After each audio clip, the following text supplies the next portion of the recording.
팔면서도 이 포스코 홀딩스와 에코프로는 계속해서 담았다라는 것을 알 수가 있습니다. 좀 의외의 주식을 어떤 주식을 매수를 했는지 알아보도록 하겠습니다. 자, 첫 번째는요, 바로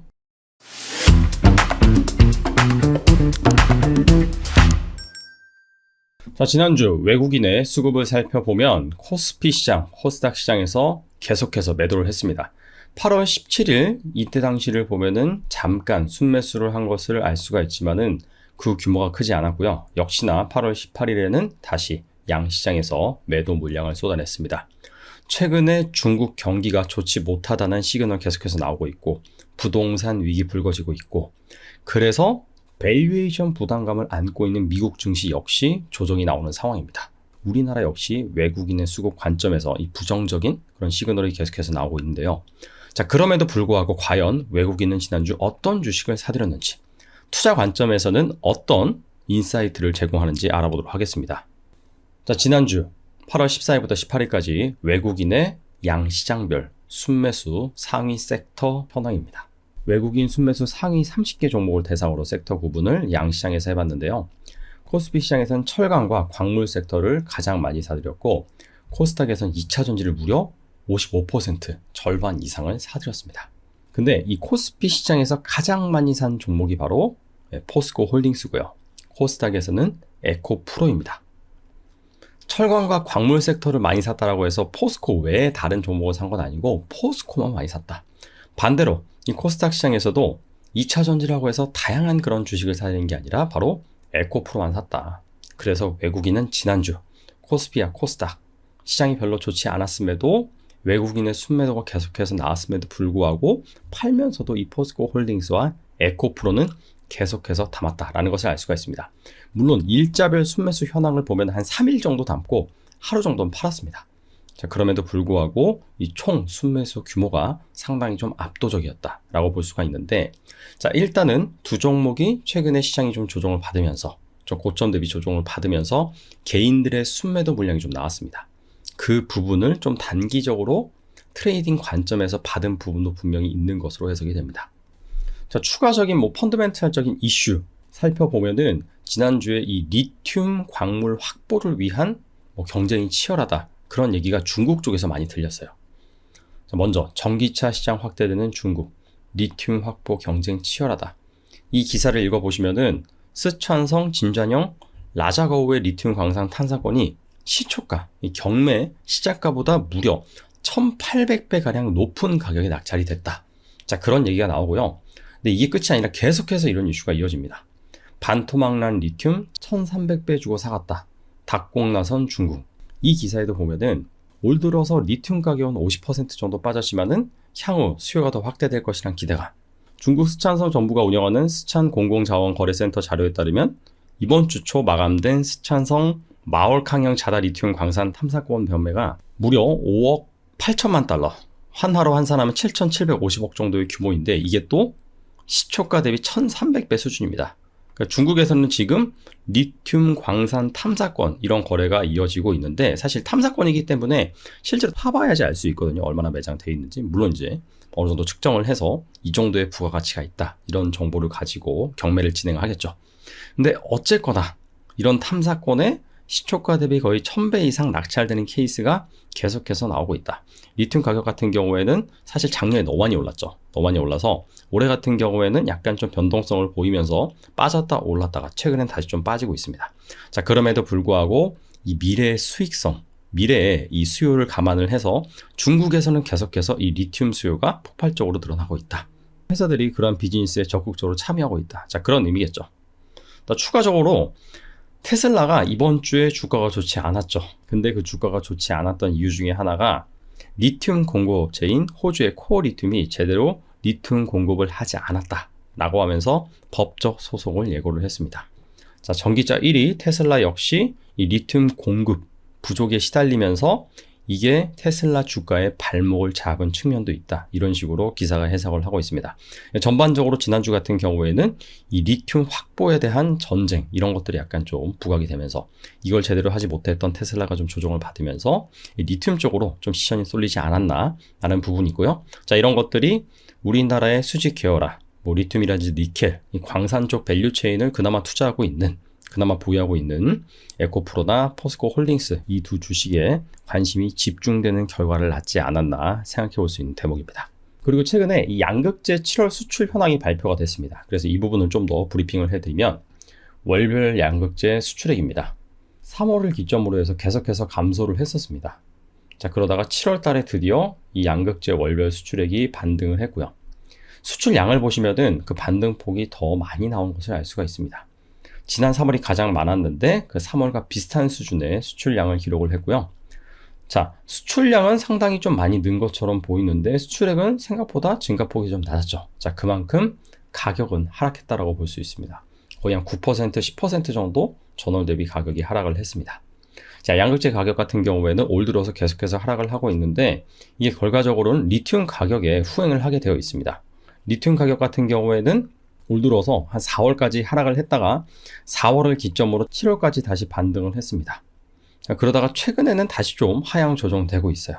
그래서 이런 것들을 감안한다면은 리튬 가격은 3분기 후반, 4분기 초반에 좀 반영이 돼서 판가에 좀 긍정적으로 영향을 미칠 것 같은데 최근엔 다시 하락한다고 말씀드렸잖아요. 그래서 이 하락세가 좀 진정이 되는지, 자, 앞서서는 이렇게 리튬 탐사권이라든지 이런 것들 확보를 위해서 정말 엄청나게 돈 쏟아붓고 있는데 이런 것들이 반영이 돼서 리튬 가격 하락세가 좀 진정이 된다라고 한다면은 아마 4분기부터는 양극재 업체들의 가격 상승 이런 것들이 실적에 좀 반영이 될 수가 있습니다.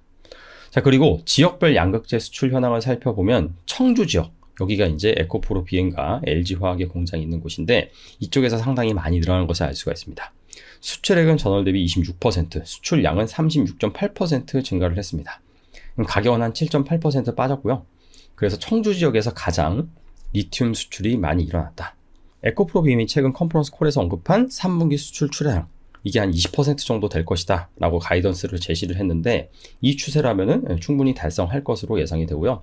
반면에 대구 지역, LNF가 위치해 있죠. 포항, 포스코체, 여기에서는 수출량은 좀 늘긴 늘었지만 확실히 청주보다는 증가율이 좀 상대적으로 낮은 것을 알 수가 있습니다. 자, 참고로 3분기 같은 경우에도 양극재 판가가 내려간다 라고 말씀을 드렸는데, 자, 그렇기 때문에 약간 옥석 가리기가 진행되지 않을까? 2분기 실적 같은 경우에도 2분기도 판가가 좀 내려갔었죠. 근데 LG화학이라든지 에코프로 비행 같은 경우에는 수익성 방어를 상당히 잘했습니다. 뭐 자체적인 그런 수십 개월의 밸류 체인 때문에 3분기 역시 판가가 내려가는 상황에서 얼마나 원가 경쟁력을 가지고, 자, 이런 것들을 실적으로 잘 증명을 하는 그런 업체가 부각을 받을 것으로 예상이 됩니다. 자, 지금까지 외국인이 코스피, 코스닥, 양시장에서 포스코 홀딩스, 에코프로 이렇게 많이 사들였다고 말씀드렸고 그 배경에 대해서 추가적으로 이 양극재 수출 현황에 대해서 살펴봤는데, 자, 그 밖에 좀 생소한, 좀 의외의 주식을 어떤 주식을 매수를 했는지 알아보도록 하겠습니다. 자, 첫 번째는요 바로 코스맥스입니다. 코스맥스 같은 경우에는 거의 한 7, 8년 전에 최고의 성장주 중에 하나였죠. 네, 화장품 주식입니다. 외국인 투자자가 249억 원어치를 지난주 매수를 해서 코스피 5위에 해당이 되었습니다. 단순히 화장품 주식이 아니라 화장품 OEM, ODM을 하는 업체입니다. 브랜드 업체가 있고 이렇게 생산 전문적으로 하는 업체가 있죠. 코스맥스 같은 경우에는 생산을 전문적으로 하는 업체다. 사실 화장품이 진입장벽이 너무 낮아가지고 우리나라에도 뭐 만 곳이는 없습니다. 화장품 업체들이. 근데 그런 업체들이 이렇게 진입장벽이 낮아서 진출할 수 있는 배경이 바로 이렇게 OEM, ODM 업체들이 잘 만들어주기 때문이죠. 자, 코스맥스 같은 경우에는 2분기 영업이익이 무려 167% 증가를 했고요. 컨센서스를 상회를 했습니다. 코스맥스가 국내 매출 비중이 한 50%에서 60%, 그리고 해외 법인이 있거든요. 중국, 미국, 동남아. 중국이 가장 크고 그 다음에 미국, 동남아입니다. 그래서 해외 법인 매출이 있는데 우리나라에서 일단 이 단가를 인상함으로 인해서 고정비 효과가 발생을 해서 영업이 크게 증가를 했고요. 그 다음에 글로벌 인디 브랜드, 일본이라든지 미국 이쪽으로 견고하게 수주를 받으면서 증가를 했습니다. 해외에서 가장 이 매출 증가폭이 큰 쪽은 동남아입니다. 41% 전년 동기 대비 증가를 했어요. 자, 그리고 하반기에 기대되는 모멘텀이 바로 최근에 있었던 중국의 방한 단체 관광객 허용입니다. 2019년 전체 방한 외국인은 1,750만 명, 그 중에서 중국인 관광객은 602만 명이에요. 그래서 34% 정도를 차지하고 있는데 올해 6월 연한상 기준 외국인 관광객은 723만 명으로 2019년에 한 41% 수준입니다. 근데 중국인 비중은 9%밖에 안 돼요. 만약에 중국의 단체 관광객이 정말 우리나라로 본격적으로 입국이 된다라고 한다면은 이 비율이 확 높아지고 전체 이 관광객 수도 늘어나겠죠. 그리고 단체 관광객이 중요한 이유가 바로 객 단가입니다. 지금 사실 이 개인적으로 오는 중국인들 같은 경우에는 물론 연령층이 있는 것도 있지만은 주로 MZ세대입니다. 이들은 자유여행을 선호하죠. 그렇기 때문에 그냥 자기가 가고 싶은 데만 갑니다. 하지만 이 단체 관광객 같은 경우에는 패키지, 주로 연령층이 높습니다. 자, 이들은 오면은 이 패키지 코스에 면세점이 꼭 껴 있습니다. 단체로 면세점을 간다는 것이죠. 이 면세점에서 가장 많이 사는 것이 바로 한국 화장품이다. 그래서 그런 부분에 있어서 일단 기대되는 부분이 있고, 물론 과거만큼 한국 화장품의 위상이 높지가 않습니다. 프리미엄은 유럽, 일본 쪽에 밀리고 중저가형 같은 경우에는 중국 로컬 브랜드에 밀리고 있죠. 자, 그럼에도 불구하고 이 코스맥스 같은 경우에는 브랜드 업체와는 달리 이 이슈에서 좀 더 자유롭기 때문에 잘 지켜보면 좋을 것 같고, 현재 추정 PR이 한 18배입니다. 앞으로 한 1년간 벌어들일 이익 기준으로 계산한 PR이 18배 정도 되는데, 영업이익 성장세, 최근에 나오는 수치를 감안한다라고 한다면은 비싸다고 볼 수는 없을 것 같아요. 자, 8월 10일 날 중국의 단체 관광객 허용 이슈가 공개가 되면서 이렇게 주가가 올라갔는데, 이 외국인이 순전히 끌어올린다는 것을 알 수가 있습니다. 자, 두 번째 종목은요, 솔로엠입니다. 외국인 투자자가 지난주 495억 원어치를 순매수를 해서 코스피 4위에 올랐습니다. 솔로엠 같은 경우에는 2015년 삼성전기 디지털 모듈 사업부가 분사돼 설립된 기업입니다. 초기에는 파월 모듈 사업만 담당을 했는데 최근에는 ESL로 다각화했습니다. ESL이 제품에 대한 다양한 정보를 전자종이에 표시해주는 솔루션 사업입니다. 다소 좀 생소하죠? 2분기 실적 최근에 발표가 됐는데 매출액이 36%, 영업이익이 무려 169%나 급증을 했습니다. 상당한 실적이죠? 자, 실적 발표 이후에 이렇게 반등을 했는데 외국인이 이렇게 끌어올린 것을 알 수가 있습니다. 그 이유가 최근에 이 주력 사업부로 성장한 ESL, 이쪽에서 매출액이 2배 정도 늘었기 때문입니다. ESL이 전자종이에 다양한 정보, 제품에 대한 정보를 표기해주는 사업이라고 말씀드렸는데, 이걸 도입하는 이유는 비용 절감을 통해서 경영 효율화를 달성하는 것입니다. 예전에는 뭔가 제품에 대한 정보, 가격이 변경되면은 업데이트가 필요할 때마다 직원이 일일이 수작업으로 교체를 해줬단 말이죠. 하지만은 이 SL이 도입이 되면서 이런 것들이 자연스럽게 중앙 서버에서 업데이트를 해주면 다 적용이 되는, 그래서 실시간 재고 파악도 가능하고 업데이트도 가능한 시스템으로 변경이 됐습니다. 현재 이 SL 시장은 전통적인 대형 리테일 유통사 중심으로 형성되어 있지만 보급률이 10% 미만입니다. 향후에 의료, 물류센터, 스마트 공장 등으로 확산이 될 예정이 되면서 연평균 한 2027년까지 20% 정도 성장을 할 것이다 라는 전망이 있습니다. 원래 솔로엠 후발주자였어요. 하지만 계속해서 이 기술력, 가격 경쟁력으로 경쟁자를 압도를 하면서 현재 한 2위 정도로 올라왔습니다. 전 세계 시장 점유율이 30% 정도, 1위랑 별 차이가 안 납니다. 근데 이런 사업에 대해서 아마 생소하다고 생각하셨을 거예요. 이런 게 있었나? 그러면서 이렇게 성장성이 좋은데 왜 대기업은 안 들어올까? 앞서 말씀드린 것처럼 솔로엠이 지금 한 2위 정도 하는데 시장 점유율 30%입니다. 근데 이 기업이 올해 매출액 컨센서스가 2조 원이에요. 자, 반대로 역산을 해보면 글로벌 시장 규모가 7조 원이 조금 넘는 수준입니다. 상당히 좀 니치 마켓이기 때문에 다른 대기업들이 이 정도 시장은 우리가 건들지 않아, 그렇게 생각을 하는 것이죠. 자, 아무튼 간에 아마 내년 정도 되면은 솔로엠이 글로벌 1위로 올라갈 가능성도 있습니다. 그래서 이 기업도 한번 잘 지켜보면 좋을 것 같고, EV 충전 기술에 이건 뭐냐면은 원래 파워 모듈 사업을 한다고 그랬잖아요. 근데 이 파워 모듈이 전기차 충전기에도 들어갑니다. 근데 이 부분은 아직 본격적으로 매출이 발생한다라기보다도 성장 모멘텀으로 여러분들이 간주를 하면서 실제로 이게 반영이 된다라고 한다면은 멀티플이 올라가는 그런 이벤트로 작용을 할 수 있겠죠. 추정 PR 같은 경우에는 14.7배입니다.